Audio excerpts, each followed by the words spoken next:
Hello बच्चों, कैसे हैं आप सब। उम्मीद करता हूँ आप सभी बहुत अच्छे होंगे।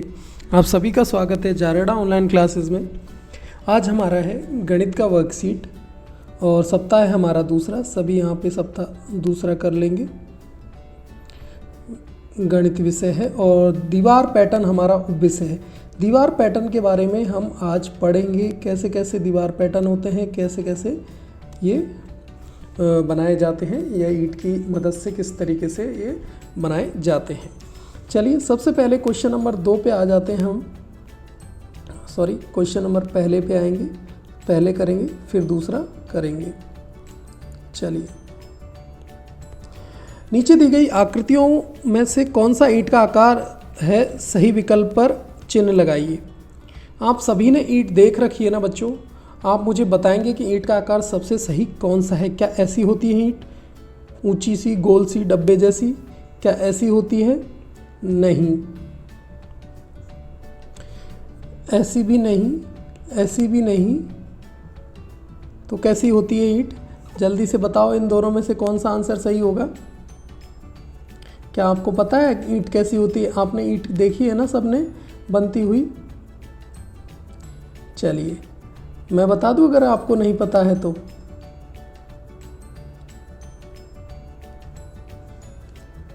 जी हाँ, आप सभी का आंसर 2 होगा। मुझे उम्मीद करता हूँ आप सब ने आंसर नंबर 2 चुना होगा। नीचे दिए गए अंकों में से कौन सा आकार ईंट की सतह को दर्शाता है? सतह मतलब ईंट का नीचे का भाग कौन सा होता है। फिर से चलो देखते हैं कौन सा गलत होगा। गलत को हम काट देंगे। ऐसा तो बिल्कुल भी नहीं। क्या ऐसा होगा? ऐसा भी नहीं होगा। ऐसा नहीं। जी हाँ, हमारा आंसर होगा थर्ड के जैसा, तीसरे का जैसा हमारा ईंट का सतह यानी नीचे का आकार, सतह यानी जो नीचे का भाग हमारा ईंट का रहता है वो होगा। देखो एक अगली पिक्चर में मैंने दिखाया भी हुआ है, आप सभी को इसको देख सकते हैं। ईंट की सतह कैसी होती है, इस तरीके से देखो मिल रही है ना, तीसरे से इससे मिल रही है। ठीक है, तो आपको पता चल गया हो ईंट की सतह कैसी होती है। चलिए अब यहाँ पे हमारा क्वेश्चन है, क्वेश्चन नंबर 3 है। रिक्त स्थान हमें भरने हैं। एक ईंट में कितने किनारे होते हैं? चलिए गिन के देख लेते हैं कितने किनारे हमारे ईंट में होते हैं। 1, माफ़ कीजिए, 1, 2, 3, 4, 5, 6 नीचे वाला, 7 इसके नीचे, 8, ठीक है, ये 9, ये 10, ये 11 और इसके नीचे वाला 12। तो कितने किनारे होते हैं भाई? आपको पता चल गया होगा अब तो। आंसर हमारा होगा 12। एक ईंट में कितने कोने होते हैं भाई? चलो कोने भी गिन लेते हैं, जिस तरीके से हमने किनारे गिने हैं। चलिए कोने गिनते हैं। 1,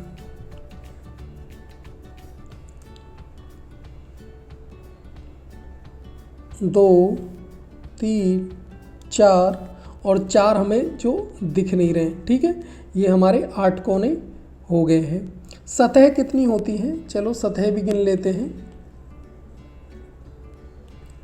एक ये ऊपर वाली, एक इसके नीचे वाली 2, एक इधर वाली 3, एक ये 4, एक ये 5, 1, 2, 3, 4, 5 और जो इसके नीचे बच गई वो 6। ठीक है, तो कितनी सतह हो गई हमारी? 6। और कोने कितने हुए थे हमारे? 8। समझ गए? किसी को कोई दिक्कत तो नहीं है? किनारे हमने आपको 12 गिन के दिखाए थे। एक ईंट में कोने होते हैं, कोने भी हमने 8 आपको गिन दिए थे। ठीक है, और एक ईंट में सतह कितनी है? 6। फिर से गिन लेते हैं 6 सतह हैं कि नहीं। 1, 2, 3, एक इधर वाली 4, एक इधर 5 और एक जो इसके नीचे वाले भाग पे है, जो अगर इसको ईंट को उल्टा करेंगे तो वो 6 हो जाएगी। ठीक है, सबने 6 सतह गिन ली है। चलिए आगे बढ़ते हैं। निम्नलिखित ज्यामिति आकृतियों में से ईंट किसका उदाहरण है? तो ईंट हमारा उदाहरण है बच्चों घनाव का। किसका उदाहरण है? घनाव का।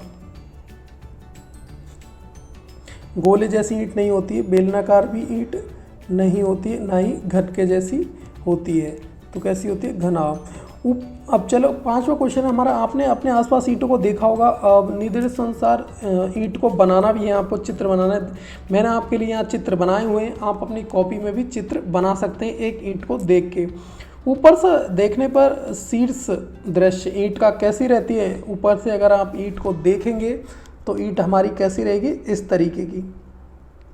साइड से देखने पे इस तरीके से ईंट दिखाई देती है। सामने से देखने पे अगर ईंट को सामने से देखा जाए तो वो इस तरीके की दिखाई देगी। जब 3 सतह हमारी 1, 2 और 3, जब हमें 3 सतह दिखाई दें तो ईंट हमें किस तरीके की दिखेगी, इस तरीके की। देख रहे हैं आप, 1 1 2 3, 3 सतह हमारी हो गई, 1 2 3, तीनों सतह हमें दिखाई दे रही हैं। ईंट के आयामों का अनुमान लगाइए। ठीक है, यहाँ पे आपको एक ईंट लेनी है, उसे नापना है, देखना ईंट की लंबाई कितनी होती है, आपके हिसाब से मुझे बताना है। ठीक है, मेरे हिसाब से एक ईंट की लंबाई क्या हो सकती है वो आपको भी मैं बता दूंगा। चलो, आपको ईंट लेनी है और अपने हिसाब से मापनी है। ठीक है, कितनी उसकी चौड़ाई रहेगी, कितनी उसकी लंबाई रहेगी, ये सब आपको मुझे बताना है। ठीक है, चलिए। इस दीवार को बनाने के लिए कितनी ईंटों का इस्तेमाल किया गया है, सही विकल्प पर चिन्ह लगाइए। अब आपको देखना है कि इस दीवार को बनाने में कितनी ईंटों का इस्तेमाल किया गया है। चलो पहले मैं आपको एक एक करके गिन देता हूँ। 1 2 3 4 5 6 7 8 9 10। प्रत्येक लाइन में बच्चों मैंने इसको गिन लिया है, 10 ईंटें इस्तेमाल की गई हैं। आप भी अगर चाहें तो इसको गिन के देख सकते हैं। इसमें प्रत्येक जो लाइन है उसमें 10 ईंटों का इस्तेमाल किया गया है। तो कितनी लाइनें, 1 गिन लेते हैं, 1 2 3 4 5 6 7 और 8। तो 10 गुणा 8 बराबर 80 ईंटें। तो सही आंसर हमारा हो जाएगा 80 ईंटें। चलिए देख लेते हैं अगला क्वेश्चन। आपने आसपास कहीं ना कहीं दीवार बनते हुए देखा होगा। नीचे दिए गए बॉक्स में दीवार के किसी एक पैटर्न का चित्र आपको बनाना है। चलिए, यहाँ पे मैं इस तरीके का एक चित्र आपके सामने दीवार का बना रहा हूँ। आप अपनी इच्छा से भी दीवार का पैटर्न बना सकते हैं।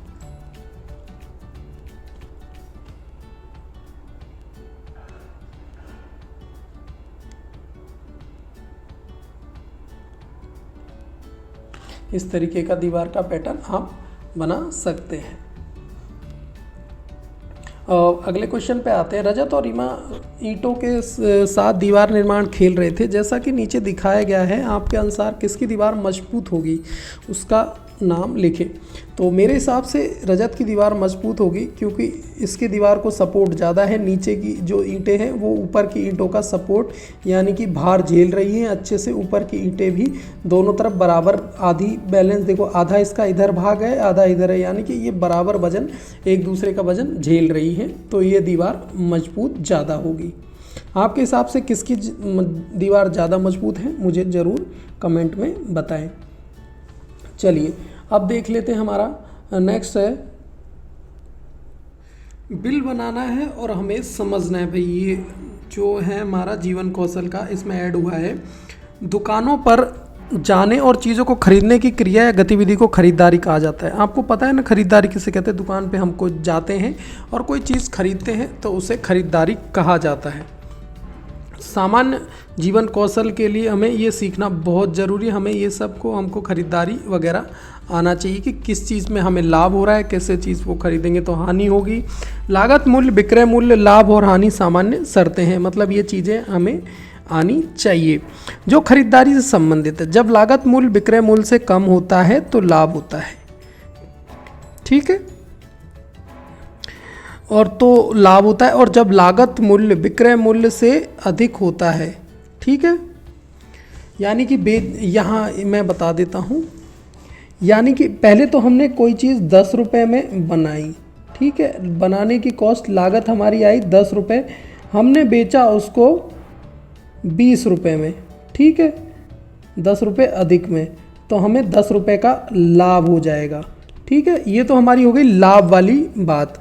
अब आ गई हमारी हानि की, तो बना हमारा 20 रुपये में और बिका हमारा 10 रुपये में, तो भाई 10 रुपये की हानि, 10 रुपये का घाटा हमें हो गया है। तो चलिए इस तरीके से हमारा ये पूरा सवाल है। मैं देखता हूँ कि ये कैसे कैसे क्वेश्चन हैं, आपको मैं बताता हूँ और कैसे कैसे हम आपको समझना है, कैसे कैसे करना है, बहुत ही आसान से मैं बताऊँगा, आप सबको ध्यान से देखना है। क्रम संख्या 1 है हमारा क्वेश्चन नंबर 1। रोहित की माँ ने उसे 1000 रुपये दिए। कितने रुपए दिए भाई? 1000 रुपये रोहित की मम्मी ने उसे दिए किराने का सामान खरीदने के लिए। और क्या कहा? जाओ भाई बाजार जाओ और ये चीज़ ले आओ। लिस्ट उसे रोहित को दे दी उसने, मम्मी ने। अब नीचे जो सामान की लिस्ट है, रोहित ने क्या क्या खरीदा हमें बताना है। चावल रोहित ने 40 रुपये किलो उसकी रेट थी और 1 किलो खरीदा, तो यानी कि 1 किलो चावल 40 रुपये 1 किलो है, तो 1 किलो कितने का होगा भाई? 40 रुपये का होगा। रिफाइंड तेल 107 रुपये का था, खरीदा उसने 2 लीटर, तो यहाँ पे 107 एक बार, 107 एक बार, तो 7 7 14 हासिल का 1 और यहाँ पे 2, यानी कि 214 रुपये का भाई हमारा रिफाइंड का जो था तेल हो गया है।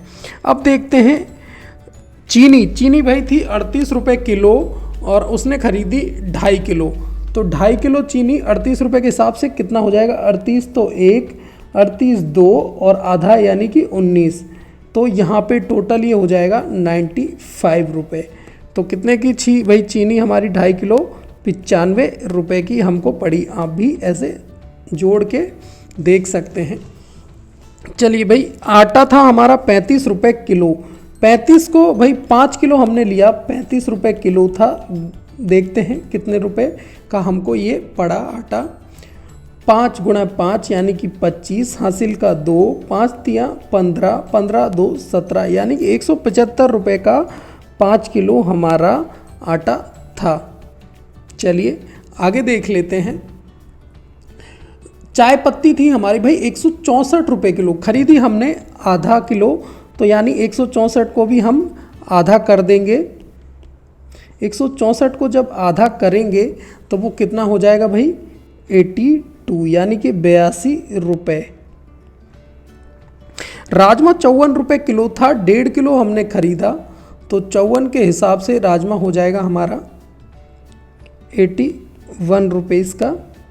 देख लेते हैं, 54 रुपये का था और हमने खरीदा 1.5 किलो, तो देख लेंगे 54 तो जोड़ ही लेंगे, 54 का आधा भी उसमें कर लेंगे ताकि हमें जो हमारा हिसाब है वो आराम से समझ में आ जाएगा। अब देख लेते हैं आगे।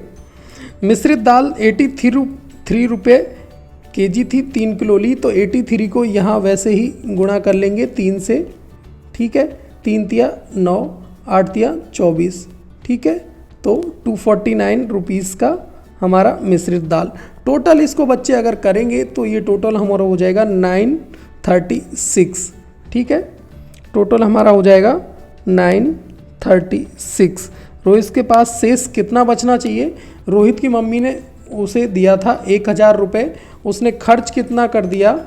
936, तो यहाँ पे देख लेते हैं 1000 में से घटा देंगे 936, तो हमारा आंसर आ जाएगा बच्चों 64 रुपीज़ शेष।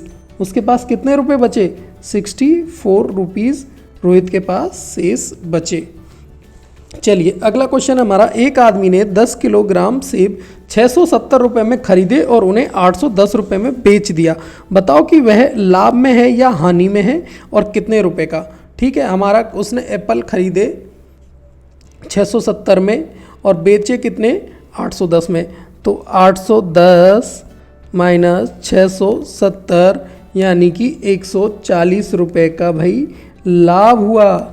ठीक है, 8 कम में खरीदा था, ज़्यादा में बेचा तो लाभ होगा, ज़्यादा में खरीदा कम में बेचा तो हानि होगी। तो यहाँ उसने ये तो भाई उसने खरीदा था, यहाँ के पीछे लिख देता हूँ खरीदा, और ये था बेचा, तो लाभ उसको हुआ। एक दुकानदार ने कई सब्जियां 1690 रुपये में खरीदी और 1450 रुपये में बेच दिया, बताओ भाई लाभ में है या हानि में। भाई 1690,